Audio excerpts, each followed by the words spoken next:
Hello guys, welcome to once again on my YouTube channel by Disha. तो चलिए आज हम लोग अपना फाइनेंशियल अकाउंट की जर्नी को आगे स्टार्ट करते हैं।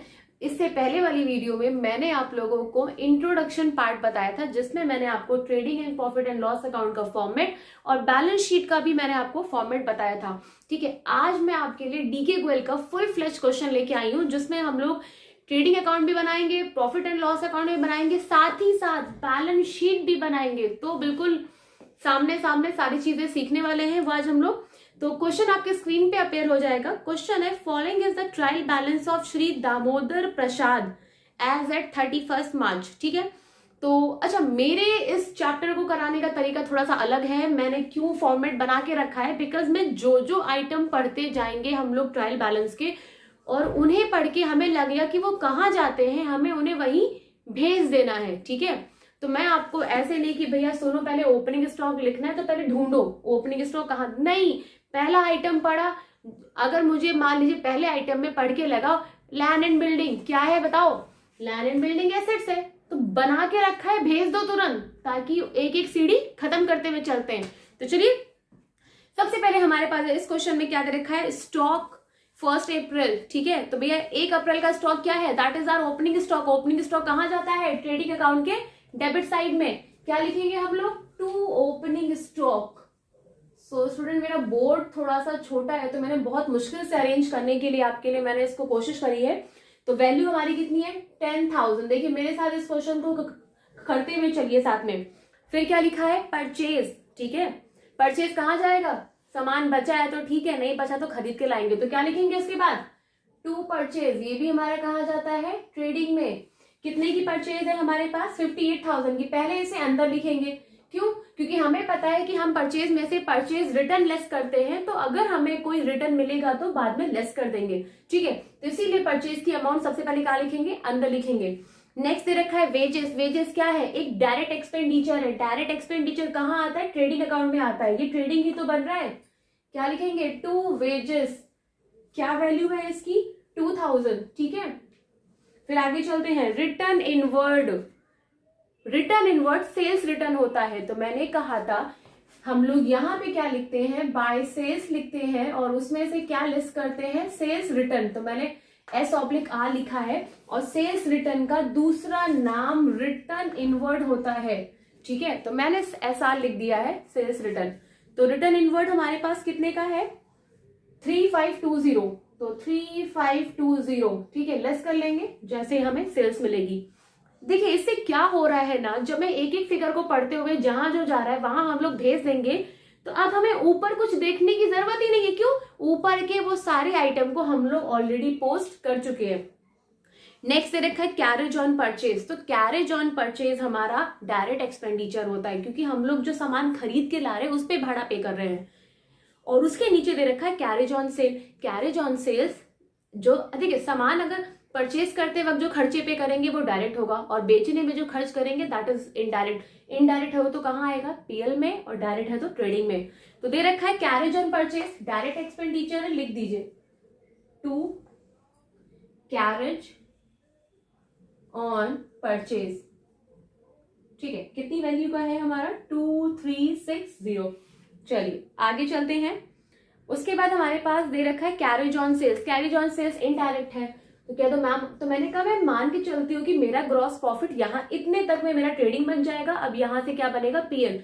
तो मैं पहले से एक मार्जिन लेकर मैं यहाँ पे लिख दूंगी टू कैरेज ऑन सेल। ये आपको भी करना है हमेशा, ठीक है, जब भी चैप्टर करेंगे। इससे हमारा क्वेश्चन बहुत जल्दी होगा। कितना है, 710। ठीक है, फिर क्या है, ऑफिस सैलरी। बताइए भैया, खर्चे के आगे ही ऑफिस लगा दिया तो मतलब फैक्ट्री का तो है ही नहीं, और जब फैक्ट्री का रहा ही नहीं तो डायरेक्ट होने का कोई सवाल उठता ही नहीं। कहाँ भेजेंगे, प्रॉफिट एंड लॉस अकाउंट में। क्या खर्चा है, खर्चा है तो सारे खर्चा क्या जाएंगे, P&L के डेबिट में। वैसे भी सारे खर्चे क्या होते हैं, डेबिट ही होते हैं। ठीक है, क्या लिख देंगे, टू ऑफिस सैलरी। ठीक है, हाउ मच, ये हमारा दे रखा है 4800। ठीक है, नेक्स्ट देखते हैं ड्यूटी ऑन इंपोर्टेड गुड्स। बताइए, इंपोर्टेड गुड्स, गुड्स को खरीद रहे हैं, मंगवा रहे हैं, उसके ऊपर जो भी खर्चा करो भाई सब डायरेक्ट है। क्या लिखोगे, टू ड्यूटी ऑन इंपोर्ट। ठीक है, वैल्यू हमारी कितनी है इसमें 2700। नेक्स्ट दे रखा है रेंट एंड टैक्सेस। तो रेंट एंड टैक्सेस एक्सपेंडिचर है हमारा, कहाँ जाएगा, ऑफिस में जाएगा। ठीक है, अगर फैक्ट्री का रेंट लिखा होगा तो ही उसको डायरेक्ट मानेंगे, अदरवाइज क्या हो जाएगा वो इनडायरेक्ट। तो रेंट एंड टैक्सेस हमारा इनडायरेक्ट एक्सपेंडिचर है कितने का 2400 का। चलिए नेक्स्ट चलते हैं। कैश, कैश क्या है, ना तो कैश इनकम है ना तो कैश हमारे लिए एक्सपेंडिचर है, कैश हमारे लिए क्या है, एसेट्स है। तो देखिए कैश को मैंने एसेट साइड भेज दिया। The value is 1100। Bank balance, bank balance क्या है, ना ये एक्सपेंडिचर है ना इनकम है ना लाइबिलिटी है, ये क्या है, ये हमारे लिए एसेट्स है। तो देखिए इसको भी हम लोग यहाँ भेज देंगे एसेट साइड। तो बैंक बैलेंस कितने का है 7820। ठीक है, नेक्स्ट ये रखा है बैड डेट। बैड डेट एक तरीके का इनडायरेक्ट एक्सपेंडिचर है। क्यों, क्योंकि जब हम लोग सेल करते हैं ऑन क्रेडिट, उधार सामान बेचते हैं, तो कुछ बंदों से हमें पेमेंट नहीं मिलता। तो अगर हमें कोई ऐसा अमाउंट जिससे मिलना था और वो पैसा डूब जाए तो वो क्या हो जाता है, बैड डेट इनडायरेक्ट है। कहाँ आएगा, प्रॉफिट एंड लॉस के डेबिट साइड आएगा। क्या लिख देंगे, टू बैड डेट। ठीक है, वैल्यू इसकी कितनी है, तो वैल्यू है इसकी 600। आगे चलते हैं। डिस्काउंट अलाउड, डिस्काउंट अलाउड एक इनडायरेक्ट एक्सपेंडिचर है। इनडायरेक्ट है तो कहाँ जाएगा, P&L के डेबिट में। डिस्काउंट अलाउड, कमीशन अलाउड, ये सारे क्या है, इनडायरेक्ट एक्सपेंडिचर है। टू डिस्काउंट अलाउड, वे कोई चीज हम दे रहे हैं तो वो खर्चा है, कहाँ जाएगा, डेबिट साइड जाएगा। मिल रहा है तो इनकम है, क्रेडिट साइड जाएगा। ठीक है, तो discount allowed, the value is 640। Next चलते हैं। लैंड एंड बिल्डिंग क्या है भाई, क्या इनकम है, नहीं। क्या खर्चा है, नहीं। क्या लायबिलिटी, भाई संपत्ति हमारी एसेट्स है। लैंड एंड बिल्डिंग एसेट्स है तो कहाँ जाएगा, एसेट्स में ही जाएगा। तो लैंड एंड, लेकिन मैंने कहा था कि हम लोग इसको थोड़ा सा लिक्विडिटी ऑर्डर में लिखेंगे, मतलब करंट और फिक्स में लिखेंगे। तो लैंड एंड बिल्डिंग के बाद एक काम करती हूँ, मैं छोड़ देती हूँ, क्या पता अभी मुझे कोई प्रीपेड एक्सपेंसेस या कोई डेटर स्टॉक मिले, तो मैं लैंड एंड बिल्डिंग थोड़ा सा नीचे लिखती हूँ ताकि फिक्स एसेट्स की सीरीज एक अलग बना देंगे। तो लैंड एंड बिल्डिंग की हमारी वैल्यू कितनी है 20,000 की। ठीक है स्टूडेंट, आगे चलते हैं। स्कूटर, स्कूटर हमारे लिए एसेट्स है, फिक्स एसेट्स है तो फिक्स एसेट्स के नीचे लिख देते हैं। है तो एसेट्स ही ना, एसेट्स में भेज रहे हैं। ठीक है, तो स्कूटर, स्कूटर की वैल्यू हमारी कितनी है 6600। तो चलिए आगे चलते हैं। क्या दे रखा है हम लोगों को, स्कूटर रिपेयर। भैया स्कूटर एसेट्स है पर उसके ऊपर रिपेयर कराना तो एक्सपेंडिचर है ना, इनडायरेक्ट। क्या लिखेंगे, टू स्कूटर रिपेयर। ठीक है, इसकी वैल्यू कितनी है 850। उसके बाद क्या दे रखा है, BR। BR बोले तो बिल्स रिसीवेबल, ऐसा बिल जिसका पेमेंट हमें मिलना है, क्या बन जाएगी, एसेट्स। और बिल्स पेबल, ऐसा बिल जिसका पेमेंट हमें करना है, दैट इज आर लायबिलिटी। तो BR हमारे लिए एसेट्स है। कौन सी एसेट्स है, करंट एसेट्स है। करंट एसेट्स है तो कहाँ आ जाएगा, यहाँ पे। तो BR लिख देंगे हम लोग 3500। ठीक है, उसके बाद क्या दे रखा है, कमीशन। अब कमीशन हमारे लिए मिल रहा है कि दे रहे हैं, कैसे पता करेंगे, हमें ये क्वेश्चन ट्रायल बैलेंस के फॉर्म में दे रखा है। तो जरा देखिए, ट्रायल बैलेंस की डेबिट साइड सिर्फ एसेट्स और एक्सपेंडिचर आती है और क्रेडिट साइड इनकम और लायबिलिटी आती है। तो अगर हमें कमीशन ट्रायल बैलेंस की डेबिट साइड दे रखा है, इट मींस वो एक्सपेंडिचर है, मतलब हम वो कमीशन दे रहे हैं, हमें मिल नहीं रहा है। तो कमीशन क्या लिख देंगे, एक्सपेंडिचर है तो टू कमीशन। क्यों, क्योंकि ये ट्रायल बैलेंस के डेबिट साइड दे रखा है। ठीक है, तो डेबिट साइड क्या होते हैं, सारे खर्चे होते हैं। सन्ड्री डेटर, डेटर कौन होते हैं, जिसको हम लोग गुड सोल्ड किए होते हैं, पेमेंट मिलना बाकी होता है, कौन होती है, हमारी करंट एसेट्स होती है। तो सन्ड्री डेटर कहने को तो एसेट्स होती है, अभी के लिए तो बस खाली इतना भी समझ सकते हैं।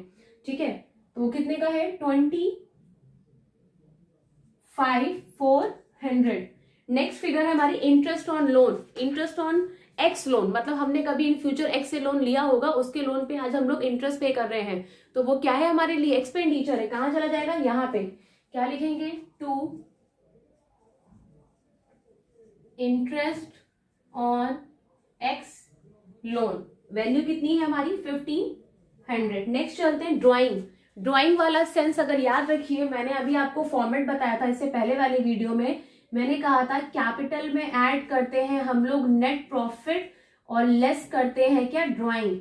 तो देखिए हमें ड्राइंग मिला है, तो आप ऐसे करके लिख लेंगे, फिर ड्राइंग को ड्राइंग की जगह भेज देते हैं 6000। इसको पहले से माइनस में डाल देते हैं, बाकी जो बचेगा वैल्यू फिल करेंगे। अब आते हैं क्रेडिट साइड। डिस्काउंट रिसीव क्या है, इनडायरेक्ट इनकम है, कहाँ जाएगा, P&L के क्रेडिट साइड में, क्योंकि ट्रेडिंग में तो सिर्फ सेल्स आता है और क्लोजिंग स्टॉक आता है क्रेडिट साइड। तो बाकी अगर आपको कोई कमीशन मिल रहा है, डिस्काउंट मिल रहा है, सब कहाँ चला जाएगा, इस तरफ। तो डिस्काउंट रिसीव, ठीक है। तो क्या लिखेंगे इसे, बाय। अगर इसके आगे रिसीव ना भी लिखा होता तो ट्रायल बैलेंस के अगर क्रेडिट साइड में अगर आपका डिस्काउंट पड़ा है, मतलब वो डिस्काउंट आपको मिल रहा है। फिर नेक्स्ट फिगर हमारी क्या दे रखी है, रिटर्न आउटवर्ड। रिटर्न इनवर्ड होता है सेल्स रिटर्न, जो कि सेल्स से माइनस होगा, और रिटर्न आउटवर्ड को बोलते हैं परचेज रिटर्न। किससे माइनस होगा, परचेज से। देखिए इसीलिए मैंने इसको अंतर लिखा था। तो लेस परचेज रिटर्न, ठीक है। How much, 2600। चलिए आगे चलते हैं। सेल्स, सेल्स कहाँ जाएगा, देखिए सेल्स हमारा कहाँ जाता है, इस तरफ। तो 98,650।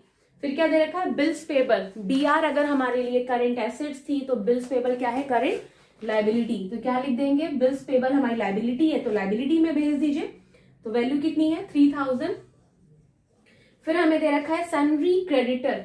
डेटर हमारे लिए एसेट्स होते हैं, तो क्रेडिटर जिनको हमें पेमेंट करना रहता है, क्या हो गई हमारी लाइबिलिटी, तो लाइबिलिटी साइड भेज देते हैं। फिर दे रखा है क्रेडिटर्स फॉर रेंट। इसका मतलब क्या है कि जरूर हमने कोई बिल्डिंग रेंट पे ले रखी होगी जिसका हमें रेंट देना बाकी है, तो क्या है, लाइबिलिटी है ना, देना बाकी है क्रेडिटर। तो क्रेडिटर फॉर रेंट भी क्या है, हमारे लिए लाइबिलिटी है। तो क्रेडिटर फॉर रेंट, वैल्यू इसकी कितनी होगी हमारी, 500। फिर क्या दे रखा है, कैपिटल। देखिए कैपिटल कहाँ लिख देंगे, यहाँ पे। कितने की हमारी कैपिटल है, 40,000 की। फिर क्या दे रखा है, लोन फ्रॉम एक्स। बताइए एक्स से लोन लिया, लाइबिलिटी है ना, क्या लिखेंगे, लोन फ्रॉम एक्स। कितने का, 10,000 का। फिर क्या दे रखा है हमें, कमीशन। कमीशन कहाँ दे रखा है, मिल रहा है कि दे रखे हैं, मैंने कहा बताओ दे कहाँ रखा है भैया, ट्रायल बैलेंस के क्रेडिट साइड दे रखा है, और ट्रायल बैलेंस का क्रेडिट साइड सिर्फ लाइबिलिटी और इनकम बताता है, ठीक है। तो अगर कमीशन, दो ही चीज हो सकता है, क्यों, क्योंकि क्रेडिट साइड दे रखा है और क्रेडिट साइड सिर्फ दो चीजें आती हैं, या तो लाइबिलिटी या तो इनकम। लाइबिलिटी है नहीं तो क्या बची, इनकम ही होना है, ठीक है। क्या लिख देंगे, बाय कमीशन, ठीक है। वैल्यू देखिए इसकी कितनी है, देखते हैं 1200। अब हमने ट्रायल बैलेंस की देखिए सारी चीजें खत्म कर ली, बहुत इजी वे से हम लोगों ने सब खत्म कर लिया। अब हमें चाहिए एक चीज, क्या, क्लोजिंग स्टॉक।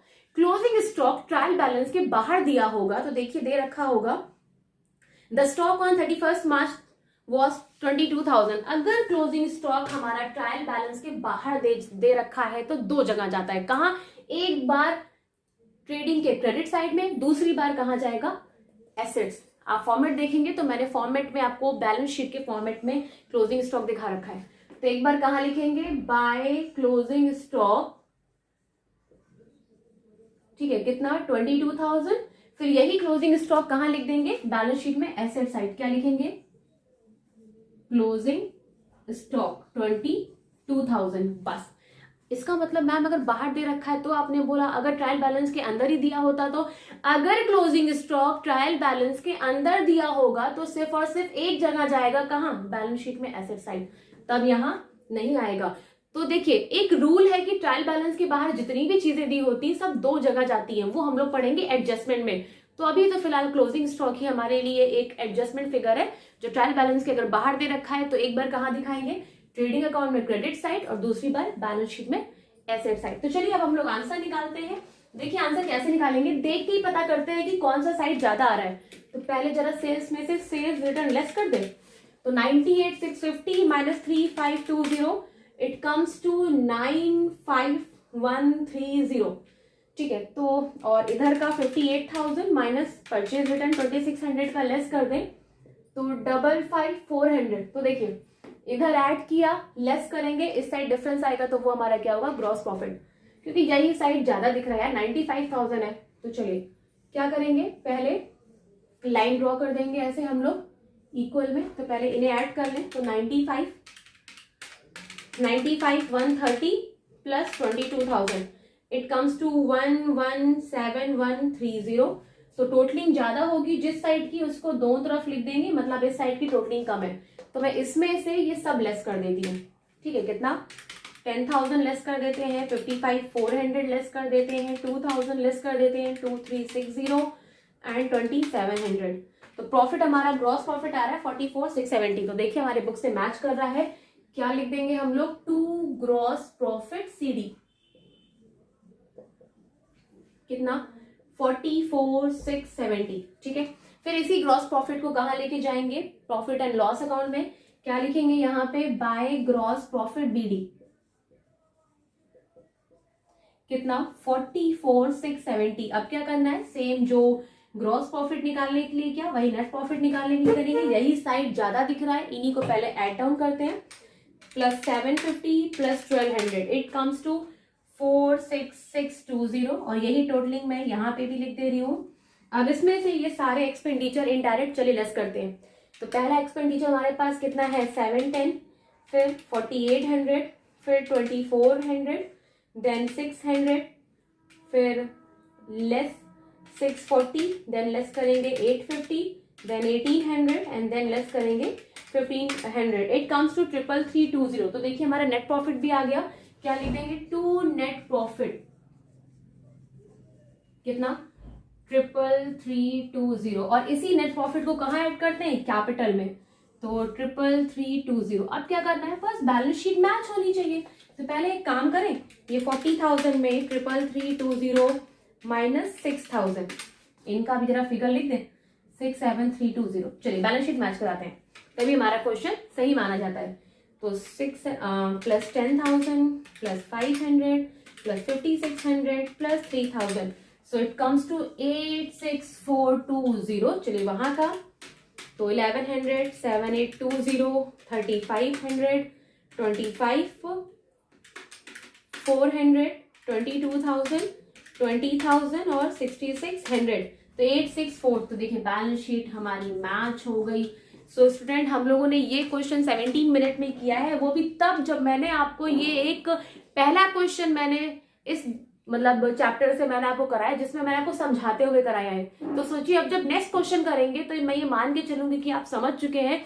अब हमें सिर्फ फिगर भेजनी है। तो देखिए मतलब हार्डली इस क्वेश्चन को करने में बच्चों को बहुत ज्यादा समय लगता है, लेकिन अगर आप ऐसे करेंगे कि आपको पूरा फॉर्मेट बना लेना है, उसके बाद जो फिगर हम लोग पढ़ते हुए चल रहे हैं उसको जहां भेजना है, जैसे जैसे जो जहां जाती वहां भेज देना। तो देखिए कितने अच्छे से लोगों ने ग्रॉस प्रॉफिट निकाला, ये सब लिखा हुआ था यहाँ भेज दिया, नेट प्रॉफिट निकाल लिया, ऐड किया, मैच करा दी, कुछ नहीं करना पड़ा, बहुत सिंपल था।